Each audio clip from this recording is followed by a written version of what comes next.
राधे राधे।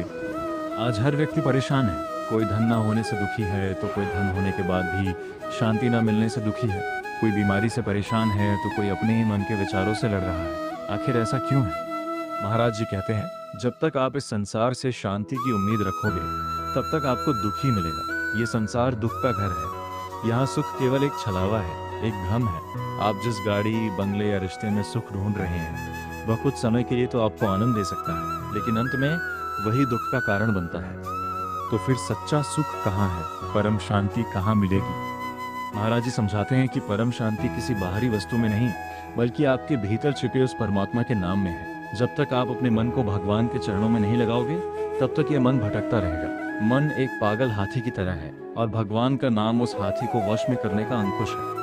भाग 2, नाम जप की अपार महिमा। लोग पूछते हैं, महाराज जी भक्ति कैसे करें?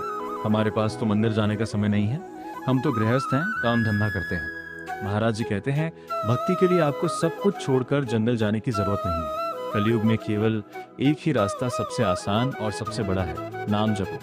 आप जो भी काम कर रहे हैं करते रहिए, हाथ से काम कीजिए और मुख्य मन से भगवान का नाम लीजिए। आप राधा राधा कहिए, राम राम कहिए या ओम नमः शिवाय कहिए, जिस भी रूप में आपकी श्रद्धा हो।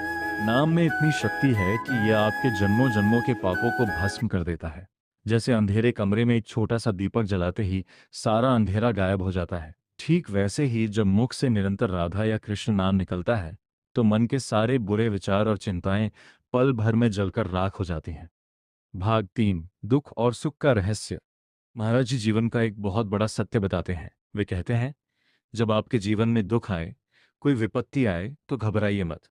दुख आपके कर्मों का फल काटने आ रहा है। जब दुख आता है तो समझो कि आपके पुराने पाप नष्ट हो रहे हैं।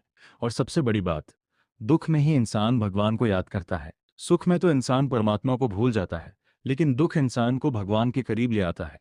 इसलिए जब भी कोई विपत्ति आए तो निराश होने की जगह यह सोचिए कि मेरे प्रभु मुझे परख रहे हैं, वे मुझे और मजबूत बना रहे हैं। जो इंसान हर परिस्थिति में सम रहता है, न सुख में ज्यादा फूलता है और न दुख में टूटता है, वही सच्चा साधक है, वही जीवन का असली आनंद ले पाता है। भाग 4, क्रोध और नकारात्मकता से कैसे बचें।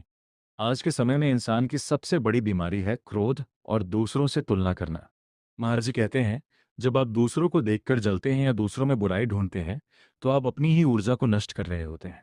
यदि कोई आपके साथ बुरा करता है तो आप उसके साथ बुरा मत कीजिए, उसका हिसाब भगवान करेंगे। आप केवल अपने कर्म सुधारिए, किसी का दिल मत दुखाइए, किसी जीव पर अत्याचार मत कीजिए। जब आप दूसरों का भला सोचते हैं तो भगवान आपका भला अपने आप कर देते हैं।